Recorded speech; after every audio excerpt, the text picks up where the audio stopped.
एक तू सच्चा तेरा नाम सच्चा। अनंत।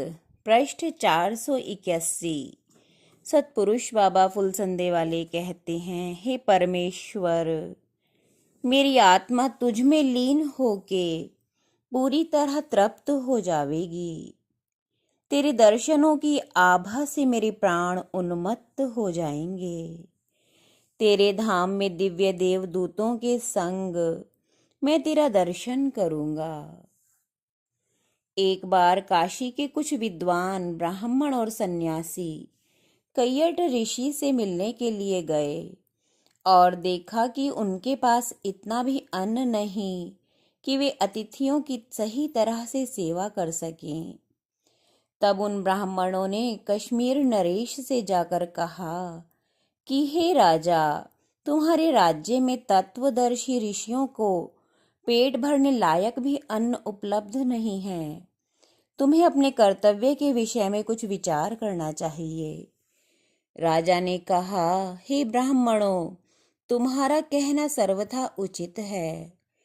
कैयट ऋषि के ज्ञान सूर्य से पूरे कश्मीर में उजाला है।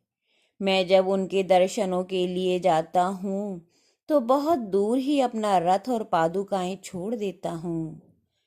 मैंने कई बार स्वयं उनके चरणों में प्रार्थना की कि महाराज, आप मेरी थोड़ी बहुत सेवा अवश्य स्वीकार कर लें, किंतु वे ऐसा नहीं करते। वे कहते हैं, मैं तुम्हारे राज्य में तुम्हारी भूमि पर रह रहा हूँ, ये ही मुझ पर कर्ज है। अगर तुम मेरा यहाँ नहीं रहना चाहते तो मैं यहाँ से चला जाऊंगा, किंतु कोई भी द्रव्य या अन्न मैं किसी का ग्रहण नहीं करूंगा। इसलिए हे ब्राह्मणों, मैं यह नहीं चाहता कि कश्मीर में जो आज प्रकाश हो रहा है वह लुप्त हो जावे। अंगिरा ऋषि के कहे हुए श्लोक के विषय में भी ये बात थी कि उस श्लोक का अर्थ तो स्पष्ट था, किंतु यह कारण ज्ञात नहीं था कि नील में ऐसे क्या तत्व हैं जो पुण्य कर्मों का नाश कर देते हैं। गुरु महाराज गहरे ध्यान में निमग्न हो गए। जम्मू में आपका सत्संग था। तब ध्यानावस्था में स्वयं अंगिरा ऋषि प्रकट हुए और कहा कि नील ऐसा तत्व है जिस पर आसुरी शक्तियों का संक्रमण बहुत तेजी से होता है।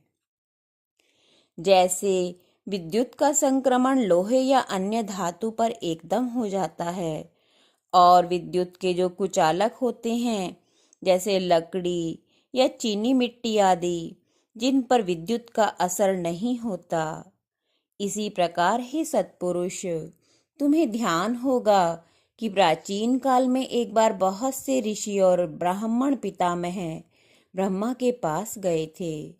उन ऋषियों ने कहा कि हे पितामह, हम जो भी हव्य कव्य की आहुति पितरों के निमित्त अग्नि में देते हैं, उनको आसुरी शक्तियां बलपूर्वक ग्रहण कर लेती हैं और वह पदार्थ हमारे पितरों तक नहीं पहुंच पाता।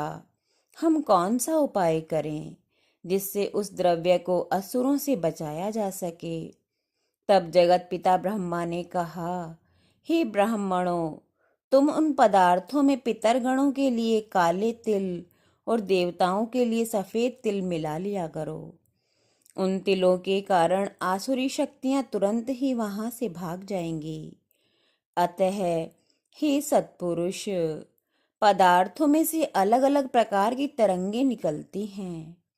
वे तरंगे मनुष्यों को, देवताओं को, पितरों को और असुरों को अलग अलग प्रकार से प्रभावित करती हैं। इसलिए हमने इस श्लोक में नील तत्व को वर्जित बताया है, और जिससे आसुरी सूक्ष्म शक्तियों के द्वारा साधक उनके दुष्प्रभाव से बच सके। एक तू सच्चा तेरा नाम सच्चा।